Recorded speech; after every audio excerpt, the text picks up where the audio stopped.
السلام علیکم پیارے بچوں، آج 26 اپریل 2021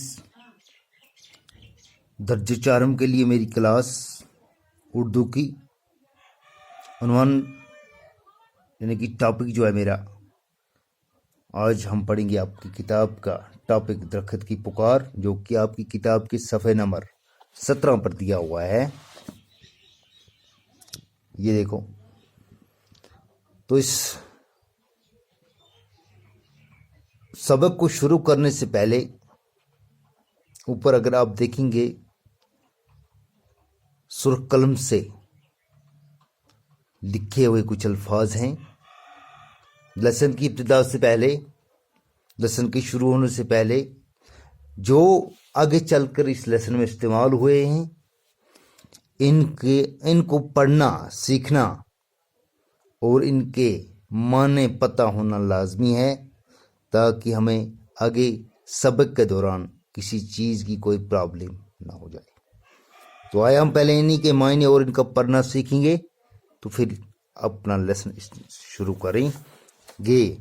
تو پہلا الفاظ جو ہے وہ ہے فرنیچر۔ کیا ہے؟ فرنیچر۔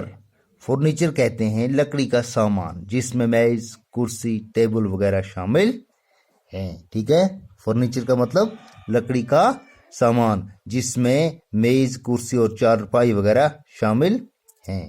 دوسرا ہے ہمارا دوسرا الفاظ دیا ہوا ہے بوسیدہ۔ بوسیدہ کیا ہے؟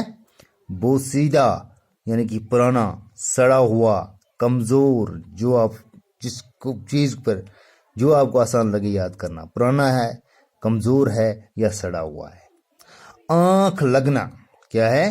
آنکھ لگنا۔ آنکھ لگنا مینز سو جانا۔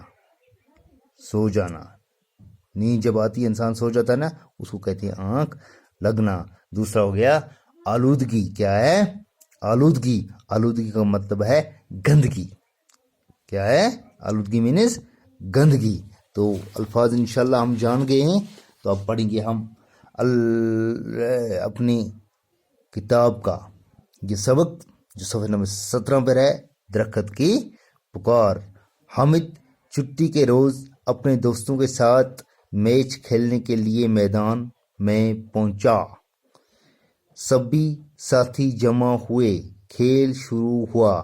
حامد بھی کھیل میں مست ہو گیا۔ کھیل ختم ہوتے ہی سبھی دوستوں نے اپنے اپنے گھروں کا رخ کیا۔ حامد بھی تھکا ہارا گھر واپس جا رہا تھا کہ راستے میں ایک خوبصورت سایہ دار درخت پر نظر پڑی۔ ذرا دیر آرام کرنے کے لیے وہ درخت کے ساتھ ٹیک لگا کر بیٹھ گیا۔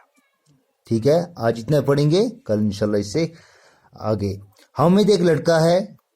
حامد چھٹی کے روز، ان کی چھٹی تھی جس طرح آج ہماری آتوار کو چھٹی ہوتی ہے، اپنے دوستوں کے ساتھ میچ کھیلنے کے لیے، جیسے آپ کی چھٹی ہوتی ہے آتوار کے دن اپنے دوستوں کو جمع کیے کرتے ہیں اور کہیں پر میچ کھیلنے، کرکٹ کا میچ، فٹ بال کا میچ، والی بال کا میچ کھیلنے چلے جاتے ہیں۔ سبھی ساتھی جمع ہوئے، سبھی جو اس کے ساتھی تھے جمع ہوئے، کھیل شروع ہو گیا۔ حامد بھی کھیل میں مست ہو گیا، بہت مست ہو گیا کھیلتے کھیلتے۔ کھیل ختم ہوتے ہی سبھی دوستوں نے اپنے گھر کا رخ کیا۔ جیسے ہی کھیل ختم ہوا تو سب اس کے دوستوں نے حامد دیکھ کر گھر کی اور رخ کیا۔ حامد بھی تھکا ہارا گھر واپس جا رہا تھا۔ کھیلتے کھیلتے بہت تھک گئے تھے، تو واپس اب گھر کی طرف جا رہا تھا کہ راستے میں ایک خوبصورت سایہ دار درخت پر نظر پڑی۔ اس کو ایک بہت ہی خوبصورت درخت سایہ دار، جس کا سایہ بہت اچھا تھا، گرمی کے دن ہوں گے، تو اس پر نظر پڑی۔ ذرا دیر آرام کرنے کے لیے وہ درخت کے ساتھ ٹیک لگا کر بیٹھ گیا۔ اس نے دل میں سوچا کہ اب کچھ آرام کر لیں، تو اس نے درخت کے ساتھ سہارا لیا، یعنی کہ ٹیک لگائی، بیٹھ کر اب وہ سو گیا۔ تو بیٹو آج اتنا ہی، کل انشاءاللہ اس سے آگے ہم پڑھیں گے۔ شکریہ۔